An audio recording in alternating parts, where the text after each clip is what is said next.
munaasabadda Ciidul Adha ayaa maanta si ballaaran looga iiday magaalada Oodweyne ee xarunta gobolka Daadmareer iyo guud ahaanba gobolka Oodweyne waxaana salaada Ciidul Adha tukashadeeda isugu soo baxay boqolaal dadweyne ah oo ku tukanayay barxadda dooxa weyn ee Shimbireley doomiyaha gobolka Oodweyne oo la tukaday salaada Ciidul Adha dadweynaha magaalada Oodweyne ayaa hambalyo u diray dhammaanba ummadda muslimiinta gaar ahaan muslimiinta ku sugan xajka دبينو ومالين عبادو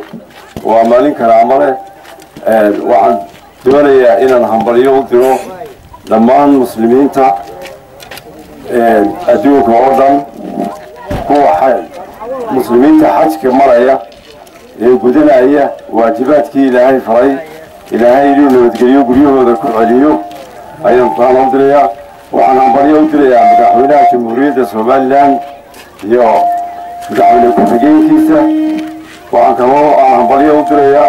دمان ددوينا غير سوماليلاند عيد يا مانتا عيد عرفو وعن إلهي وبريا إلى إلهي نبتقليو يبرواقو سنة كتنبي عيد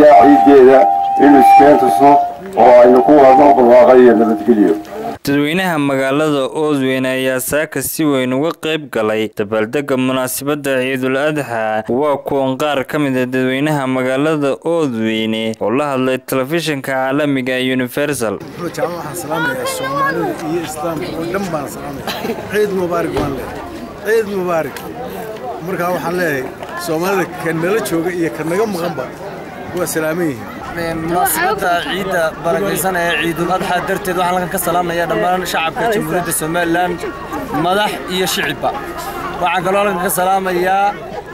بعد صحافته ويكون آدي ومحسن عيد مبارك لما وحنا سلام يوم الإسلام كمان كسر مركز لبعض وحنا قالوا سلام يوم الصوماليلاند مركز كسر مركز تحول سلام يا قفتك مو قايقين ما قاعد يقرأنا صح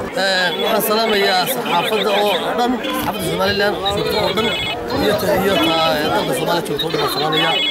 waxaan salaamayaa madaxweynaha jamhuuriyadda Soomaaliland Axmed Maxamed Sireyn Maxamed Jaamac telefishinka caalamiga Universal Ciid Mubaarak Oodweyne